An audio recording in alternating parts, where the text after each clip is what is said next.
The sight of Göbekli Tepe really did send shockwaves through the whole world of early prehistory, because we'd never before known or imagined even that simple hunter-gatherers could produce such spectacular monumental structures. Have you ever heard of Göbekli Tepe? It's an ancient archaeological site in southeastern Turkey, built more than 12,000 years ago, long before farming, cities, or metal tools even existed. For years, archaeologists studied them the old-fashioned way: tape measures, drawings, photographs. They knew the pillars were impressive, but they believed they were still dealing with primitive construction. That assumption collapsed the moment researchers brought in high-resolution 3D laser scanners and AI analysis. The scanners recorded every surface in extreme detail, down to microscopic grooves and pressure marks. When researchers fed that data into AI systems, the software immediately flagged something strange. The tool marks were not random. They repeated across pillars, enclosures, and quarry sites. The stone showed planning, control, and technologically advanced construction. Instead of clearing up questions, the scans made one thing obvious: someone knew exactly what they were doing here. But how could they possibly have had the technology to do it? Göbekli Tepe dates to around 9,600 BCE. That puts it more than 6,000 years older than Stonehenge and the Egyptian pyramids. At that point in time, humans supposedly lived in small nomadic groups. No farming, no metal tools, and yet, here sits a massive ceremonial complex built from carefully shaped limestone pillars arranged in circular enclosures. Each enclosure follows a deliberate layout. Each pillar shows skilled craftsmanship. Many carry detailed carvings of animals like foxes, vultures, snakes, and scorpions. Some even show carved arms and hands wrapped around the pillar as if the stone itself represents a human figure. This creates a problem that refuses to go away. Everything about the site screams long-term planning and coordinated labor. People had to quarry stone, shape it, move it, carve it, and erect it with precision. That requires time, specialization, and organization. According to the standard timeline, none of that should exist yet. Göbekli Tepe does not look like a rough experiment at the dawn of civilization. It looks deliberate, confident, and fully formed. That contradiction sits at the heart of the mystery. Even today, moving a 50-ton carved stone pillar demands cranes, steel cables, and precise technology and engineering. At Göbekli Tepe, the builders had none of that. No metal tools, no wheels, no written plans, and yet they quarried, transported, and erected these pillars without leaving obvious mistakes behind. The common explanation points to wooden sledges, ropes made from plant fibers, and hundreds of people pulling together. On paper, it sounds reasonable, but when AI models tested these ideas, problems appeared fast. These pillars were not rough blocks. Builders carved deep reliefs into them before they ever stood upright. Some carvings stick out several inches from the surface. The simulation showed that dragging or rolling a pillar like that over uneven ground would almost certainly destroy those details. The AI calculated a near certainty of damage using the proposed methods. Yet the carvings remain sharp, intact, and undisturbed. That leaves two uncomfortable options. Either the builders added the carvings after the pillars stood upright, which creates serious access problems, or they used a transport and lifting method far more sophisticated than anything we can currently explain. And that question only gets worse from here. Not far from the main enclosures, the landscape around Göbekli Tepe tells a story most people miss. The hills nearby hold dozens of limestone quarries, and when researchers finally mapped them properly, they realized just how extensive the operation had been. Within a 2-kilometer radius, teams identified more than 350 separate extraction sites. This was not casual stone gathering, it was industrial-scale work. The most unsettling discovery came from pillars that were never finished. At several quarry locations, massive T-shaped pillars still cling to the bedrock, frozen mid-process. One of them, known as QP47, sits about 70% free from the surrounding stone. It lies on its side and weighs an estimated 65 tons, heavier than any pillar ever erected at the site. Nothing about it suggests abandonment due to disaster or interruption. The cuts are clean, the work looks deliberate. It feels like someone simply walked away. That raises an uncomfortable question. If the builders could handle pillars of this size, what stopped them here? These unfinished giants expose something important. The builders worked to precise standards. When something fell outside those limits, they did not improvise. They stopped.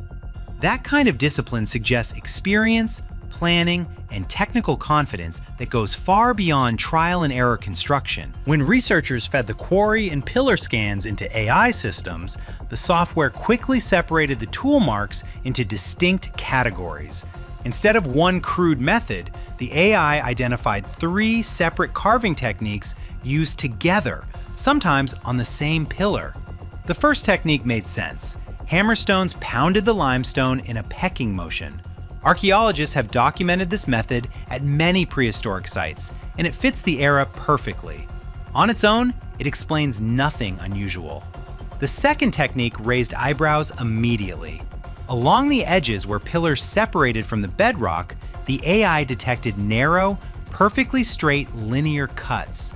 Some stretch over 1 meter long and deviate less than 1 millimeter from a straight line.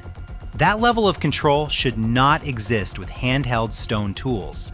No known Neolithic method produces marks like that consistently. The third technique caused real concern. The AI flagged signs of controlled thermal fracturing. Heat-altered limestone, scorch marks, and chemical changes indicated temperatures between 400 and 600 degrees Celsius. The builders heated the stone deliberately, then cooled it rapidly to force precise fractures. That combination of methods requires planning, geological understanding, and repeatable control. These were not lucky accidents, they were applied with confidence. Thermal fracturing sounds simple on paper. Heat the stone, cool it fast, let it crack. In reality, limestone behaves unpredictably unless you understand its internal structure. Grain direction, density, moisture content, and natural fault lines all matter. Get it wrong, and the stone shatters. The AI analysis showed that the fractures at Göbekli Tepe followed controlled paths. They did not wander, they did not spiderweb, they split cleanly along intended lines. That level of control implies deep familiarity with the material, not just experimentation. What makes this more troubling is the absence of mistakes. Researchers found no piles of ruined pillars, no shattered attempts, no learning curve preserved in stone. The earliest quarry work already shows mastery. Later sites actually show less precision, as if the knowledge slowly faded. The AI also detected something else. Carvers worked continuously on individual reliefs. Tool marks show no pauses, no restarts, no corrections. In modern stonework, stopping and starting leaves subtle seams. These pillars have none. That means a single worker likely carved entire reliefs in one session, maintaining flawless control for hours or days at a time. With stone tools, in hard limestone, 12,000 years ago. At that point, the mystery stops feeling historical and starts feeling uncomfortable.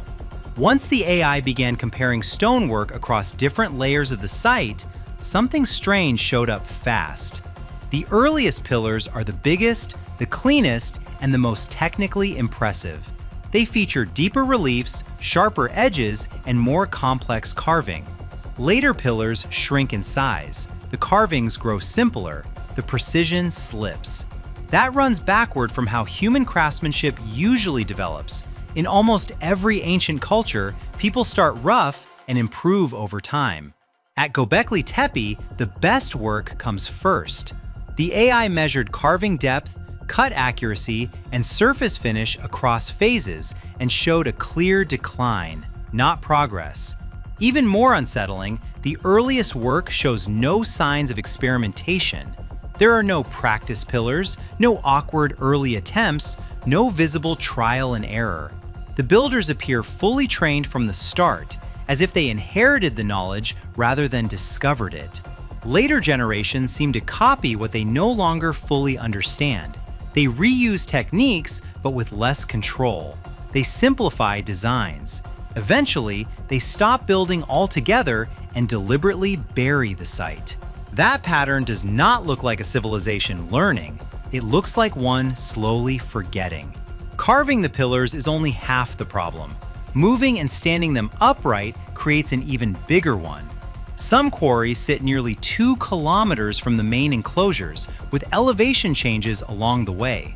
The pillars had to travel across uneven ground without breaking. AI physics models tested every proposed method: wooden sledges, rollers, rope pulling, human labor. The results were brutal. Dragging a carved pillar would almost certainly destroy the reliefs. Rolling it risks stress fractures. Tilting a T-shaped pillar upright introduces massive instability because of the heavy crossbar at the top. The models showed that raising a 50-ton T-pillar would require anchor systems capable of handling extreme lateral forces. Trees and loose boulders would not work. You would need engineered anchor stones or counterweight systems. The problem is simple: none of that exists at the site. No anchor stones, no rope grooves, no counterweight pits. Yet the pillars stand perfectly placed, locked into sockets carved precisely for their weight distribution. The engineering works. The evidence for how it worked does not exist. The AI eventually shifted focus from stonework to layout. It mapped pillar positions, enclosure centers, and orientations with mathematical precision. That is when things took a sharp turn. The 3 oldest enclosures form a near-perfect equilateral triangle. The distances match to within tiny margins across uneven terrain. Achieving that requires geometry, long-distance measurement, and careful planning. None of that should exist here. Then the AI analyzed the carvings themselves, not as art, but as data. It compared animal symbols to ancient star positions and found consistent matches. Foxes, vultures, and scorpions align with specific constellations as they appeared over 11,000 years ago. The patterns converge on a specific date, around 12,800 years ago. That timing matches the Younger Dryas impact event, a period tied to massive climate disruption and widespread destruction. The carvings do not read like myths, they read like records. More disturbing still, repeated symbols encode cycles, not single events. The AI linked their spacing to the precession of the equinoxes, a 25,920-year cycle. That is advanced astronomical knowledge carved into stone. At that point, Göbekli Tepe stops looking like a temple. It starts looking like a warning. Once the AI locked onto the astronomical patterns, the meaning of the carvings shifted completely. These were not decorative animals or symbolic myths. The data pointed to something much more specific. The carvings record a real event in the sky. When the AI reconstructed the night sky based on the pillar orientations and animal symbols, everything aligned around a date roughly 12,800 years ago. That date matches the beginning of the Younger Dryas, a sudden global climate shock linked to comet fragments or impacts. Massive floods followed. Temperatures dropped fast. Large animals disappeared. Human populations collapsed across multiple regions. One pillar in particular, known as the Vulture Stone, suddenly made sense. It shows a headless human figure beneath a vulture, surrounded by other animals. Read through the astronomical lens, it appears to document death from above, the sky delivering destruction. But the carvings do not stop at recording a single disaster. The AI detected repeating sequences and spatial rhythms that align with long astronomical cycles, including the precession of the equinoxes. That cycle spans nearly 26,000 years. The message does not say this happened once, it says this happens again. Everything about Göbekli Tepe points in the same uncomfortable direction. The knowledge appears suddenly. The execution starts at its peak. Then, over time, it degrades. Techniques disappear. Precision fades. Pillars shrink. Eventually, the builders stop altogether. Then comes the most telling act of all. They bury the site. They do not destroy it. They do not abandon it carelessly. They fill it in deliberately, carefully, protecting the pillars from erosion and damage. That kind of burial takes planning and effort. People do not do that unless they believe the site matters deeply. The AI analysis supports a simple but unsettling idea. The people who used Göbekli Tepe were not the ones who originally mastered its knowledge. They inherited it. Over generations, they copied techniques they no longer fully understood. When the knowledge faded beyond recovery, they sealed it away. That would explain everything. The lack of a learning curve, the decline in craftsmanship, the missing infrastructure, the astronomical sophistication appearing fully formed. Göbekli Tepe may not mark the birth of civilization. It may mark the end of something older. And if that is true, then the pillars are not celebrating human progress. They are standing as evidence of what humanity once knew, lost, and tried desperately to remember. What do you think is the real story behind Göbekli Tepe?